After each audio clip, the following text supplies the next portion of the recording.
11 people are thought to have died, many others are injured, with Norway reeling from twin attacks.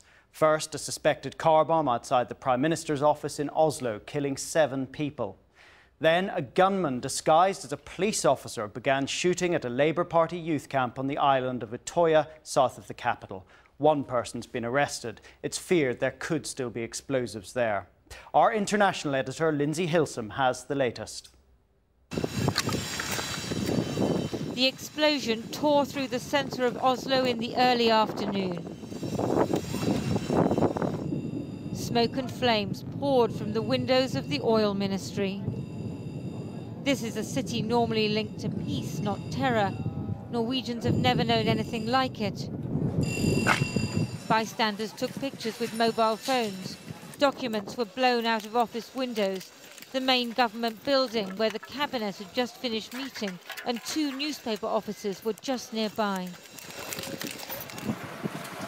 The police said it was a car bomb. I was at a cafe close to the Ministry of Foreign Affairs when I heard a very heavy blast. People started leaving the cafe to see what was going on, if it was thunder or if it was a fire. I immediately left the place and I went to the area, which is located where all the key ministries are. The Prime Minister's office is there.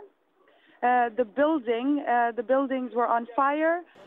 It was complete chaos in the streets. We saw injured people being carried out of the buildings. We saw some injured and bloody people walking themselves. Security is light in Oslo. Although Norwegian troops participate in NATO operations in Afghanistan and Libya, it's never been attacked before. The wounded were given first aid on the street, passers-by and paramedics patching them up as best they could. Some were only lightly injured and able to walk through the shattered glass and rubble. Ambulances took the injured to hospital. And then news came in of a shooting on Utøya Island, just south of Oslo, where the governing Labour Party was holding its summer youth camp.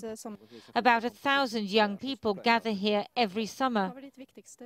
At 5:15 London time, a man called Ketil Vivele tweeted that he and friends were sitting close to the water while a man in police uniform was shooting.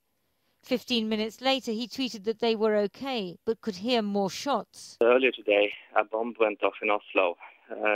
So when a policeman showed up at the boat going to the island, telling that he was part of the security system that take care of the security on the island, people accepted that.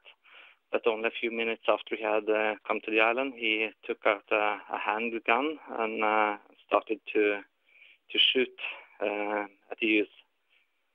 And, well, it's chaotic there. People are very scared. They are hiding in caves and in bushes and are still waiting for police forces to come to their rescue. Oslo residents were advised to stay at home as the death toll rose and police closed in on the gunman on the island. Eyewitnesses told Norwegian television that the shooter was tall and blonde, but his nationality hasn't been confirmed. Tonight, Norway is in shock.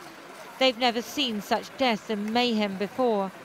The governing Labour Party is in crisis, and the police is yet unclear about how these 2 events are connected and who could be responsible.